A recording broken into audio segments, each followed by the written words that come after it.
சேலம் போயிட்டு அப்படியே முருகவாசை பார்த்துட்டு வரலான்னு சொல்லி போனோம். சரிங்களா, ஈரோடு வரைக்கும் போனோம். சரி அப்படியே பக்கத்தில் தானே சேலம்னு சொல்லிட்டு போகலான்னு சொல்லிட்டு போயாச்சு. போய் இறங்கியாச்சு.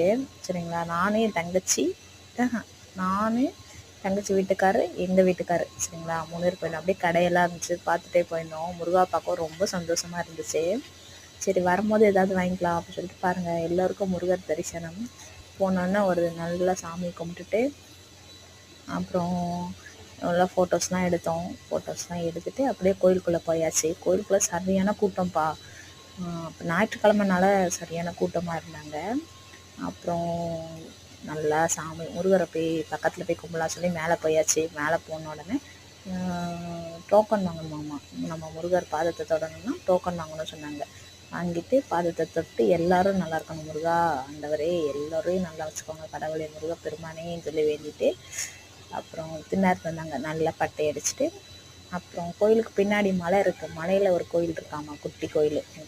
கிளைமேட்டு சூப்பராக இருந்துச்சு, இருதுலேன்னு இருந்துச்சு. அங்கே பாருங்கள், இந்த மலைக்கு தான் இப்போ நம்ம போகிறோம். இந்த மலையில் ஒரு குட்டி முருகர் இருக்காராமா. பாதை ஏற்றமும் இறக்கமுமா இருந்துச்சு.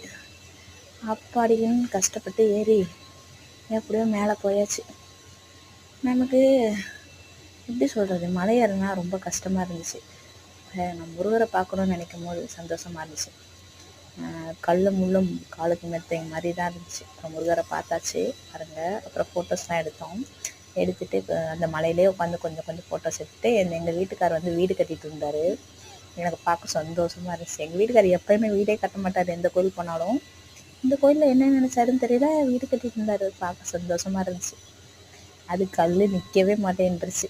அப்புறம் ஒரு குட்டி வீடு, ஒரு 3 மாடி வீடு கட்டியாச்சு. சரிங்களா, போதும் ஒரு குடிசை கட்டினாலும் போதும் அப்படின்னு வேண்டிட்டு, இது வந்து எங்கள் தங்கச்சி வீட்டுக்காரு கொத்தனார். அவர் பேஸ்மெண்ட்டாமே சூப்பராக போட்டுட்ருக்காரு பாருங்கள். அழகாக அடுக்கி வைக்கிறாரு கல்லை. பார்க்கும்போதே தெரியுது. அதான் நான் சொன்னேன், என்ன கொத்தனார்னு கரெக்டாக பேஸ்மெண்ட்டை போட்டு கட்டுறீங்களா வீடை அப்படின்னு. அவங்களுக்கு பழக்கம் தானே. பாருங்களேன், சும்மா நார்மல் வீடே நான் அழகாக கரெக்டாக எந்த கல் மேலே இதை வச்சா கரெக்டாக நிற்குன்னு சொல்லி பாருங்கள், சூப்பராக கட்டியிருந்தாங்க வீடு.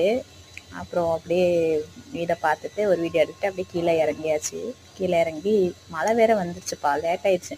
முருகா போயிட்டு வரேன் முருகான்னு சொல்லிட்டு பஸ் ஸ்டாண்டு போய் சரி சாப்பிட்லாம், காலையிலேருந்து சாப்பிடல, விரத மாதிரி தான் போயிருந்தோம். சரி ஏதாவது சாப்பிட்லான்னு சொல்லிட்டு தோசை சாப்பிட்லான்னு சொல்லிட்டு எங்கள் மாமாட்ட இலையில தண்ணி ஊற்றுறக்காண்டி பிரசாதம் மாதிரி கையை நீட்டிகிட்டு இருக்கேன். எங்கள் மாமா தண்ணி தரவே இல்லை.